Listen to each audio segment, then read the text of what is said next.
Ahojte. V tomto videu sa bližšie pozrieme na zvratné a nezvratné slovesá. Základný rozdiel medzi nimi je viditeľný už na prvý pohľad.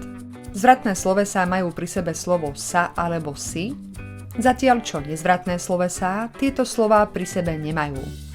Učím sa lietať. Sloveso učiť sa je zvratné, ale učím základy lietania, učiť, nie seba, ale niekoho iného, to už je sloveso nezvratné. Nemá pri sebe slová sa, si.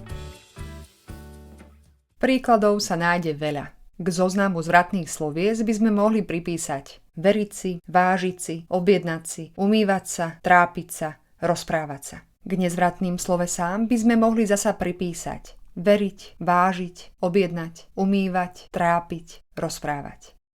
A teraz preskúmajme zvratné slovesá detailnejšie. Vždy sa skladajú z dvoch častí. Základnú časť tvorí sloveso plus samostatná zložka, ktorú tvoria slová sa alebo si. Zvratné slovesá môžu mať rôzne podoby. Začnime vždy zvratnými slovesami.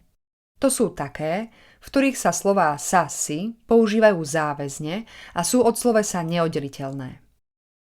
Ak by sme ich vynechali, sloveso by bolo neúplné, alebo by nedávalo zmysel. Len si predstavte, že vyškrtneme sa zo zvratného slovesa báť sa. Zostalo by ja bojím duchov, ty bojíš duchov, on bojí duchov a tak ďalej. Alebo by vypadlo slovo si zo zvratného slovesa všímať si. Ja všímam, ty všímaš, on všíma. Takto slovesá nepoužívame. Znie to trochu komicky.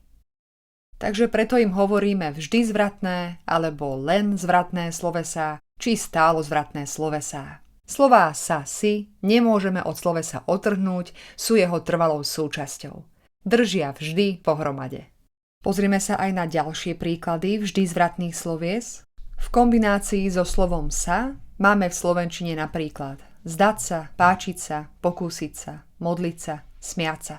Slovo si je neoddeliteľnou súčasťou napríklad slovies oddychnúť si, rozmyslieť si, uvedomiť si, predstaviť si. Vždy zvratné slovesá teda nemajú náprotivok v nezvratných slovesách. Neexistuje nezvratné sloveso báť. V slovníku nájdeme iba zvratné báť sa. A teraz si posvieďme len na slová sa, si. Mohlo by sa zdať, že sú len akýmsi doplnkom. No v skutočnosti dokážu zmeniť význam slovesa. Napríklad povieme venuje sa svojim deťom. Venovať sa znamená venovať niečomu či niekomu pozornosť. Ale vo vete na pamiatku mi venoval figurku už znamená dať niečo darom.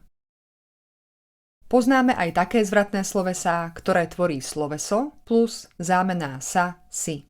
Podčiarkujem zámená sa, si. Ide totiž o krátke tvary zámen, ktoré dokážeme zameniť za dlhé tvary seba, sebe. Napríklad umývať sa, teda umývať seba, objednať si, objednať sebe, spievať si, spievať sebe. Tieto zvratné slovesá majú náprotivok v nezvratných slovesách. To znamená, že môžeme utvoriť dvojice. Umývať sa oproti umývať, napríklad auto. Objednať si pizzu, objednať pizzu. Spievať si hity, spievať hity.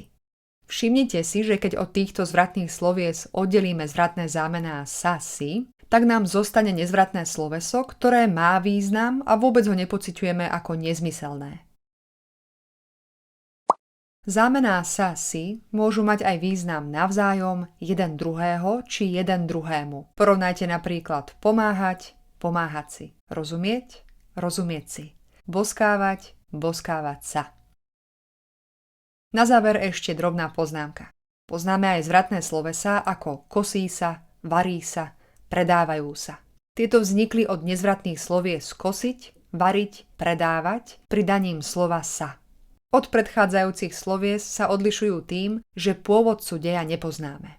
Nie je vyjadrený. Sme na konci.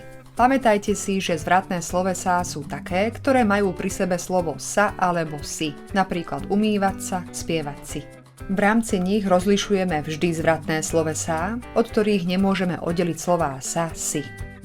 Náprotivkom k zvratným slovesám sú nezvratné, napríklad umývať, spievať a tieto pri sebe slová sa, si nemajú. Sledujte nás aj ďalej a nenechajte si ujsť ani ďalšie videá. A nezabudnite sa prihlásiť na odber.